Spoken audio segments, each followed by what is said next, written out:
अस्सलाम वालेकुम। और सब भाई खैरियत से हैं? माशाल्लाह ही माशाल्लाह। मेरे दिल से दुआ है कि सब भाई खैरियत से हों। अल्हम्दुलिल्लाह सुबह उठ के फजर नमाज बाजमात पढ़ी है। नमाज पढ़ के घर गए हैं, उतो बकरी लैके आए हैं, एक ही रह गई है।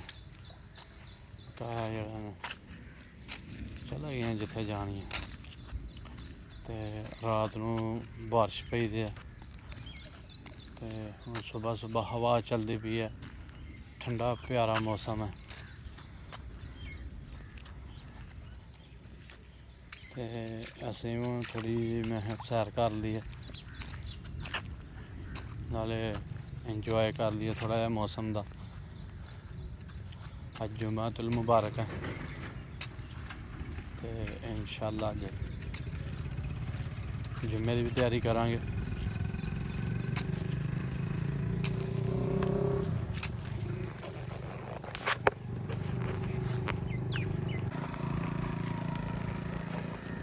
माशाअल्लाह ये मेन रोड है।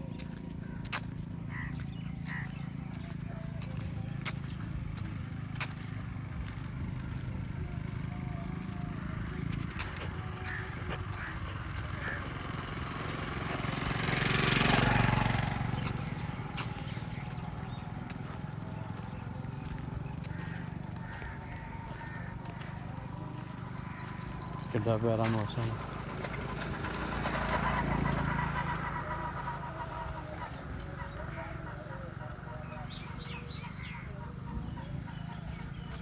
माशाअल्लाह सोहनियां मंजियां जी, जिन्हें जिन्हें भी मंजी लाई दी है सोहनियां मंजियां।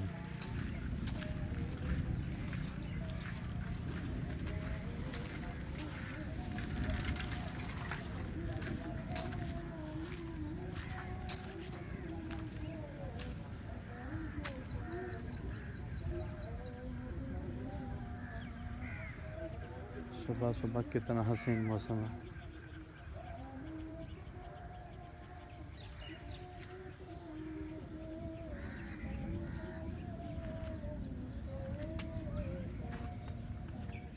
फिर जरा बदल गजदा पे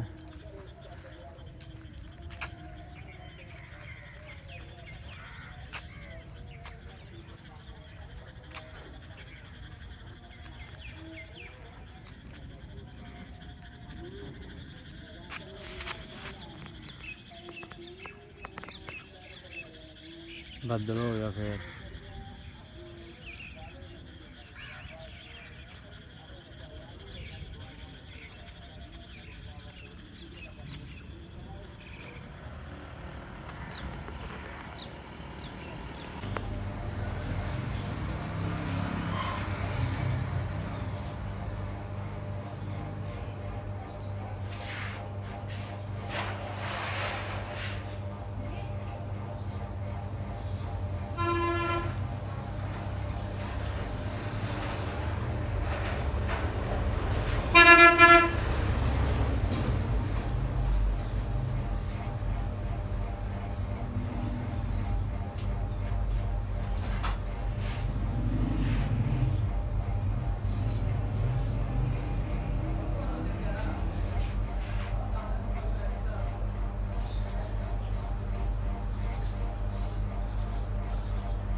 ਲਓ ਜੀ, ਸਾਡੀ ਜੁਮੇ ਦੀ ਤਿਆਰੀ ਮੁਕੰਮਲ ਹੋ ਗਈ ਹੈ। ਹੱਥ ਵੀ ਹੋ ਗਿਆ, ਵਾਲਾਂ ਵੂਲਾਂ ਦੀ ਵੀ ਸੈਟਿੰਗ ਕਰ ਲਈ ਹੈ।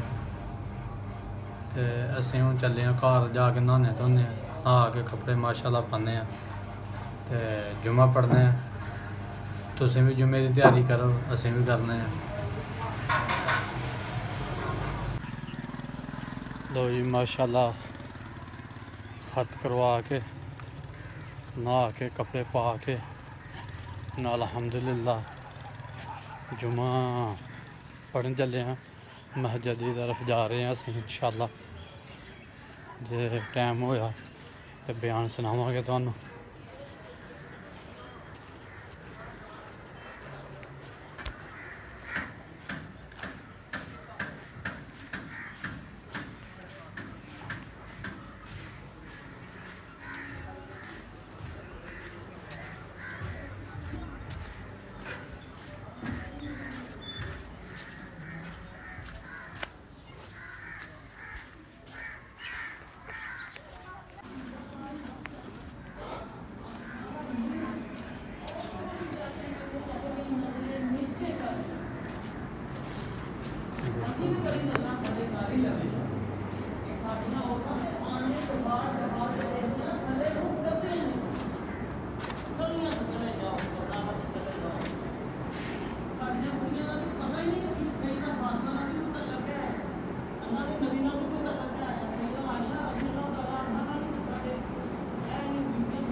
وفتنة المحيا والممات اللهم إني أعوذ بك من المعصم والمغرب. ربنا أتمم لنا نورنا واغفر لنا إنك على كل شيء قدير. اللهم طهر قلبي من النفاق وعملي من الرياء ولساني من الكذب وعيني من الخيانة فإنك تعلم خائنة الأعين وما تخفي الصدور. ربنا أتمم لنا نورنا واغفر لنا إنك على كل شيء قدير. اللهم أجرني في مصيبتي واخلف لي خيرا منها. اللهم استر عوراتنا وآمن روعاتنا. اللهم بارك على نفسي وديني وأهلي ومالي. اللهم أعنا على ذكرك وشكرك وحسن عبادتك. رب اغفر وارحم وأنت خير الراحمين. وصلى الله تعالى على رسول الله محمد وعلى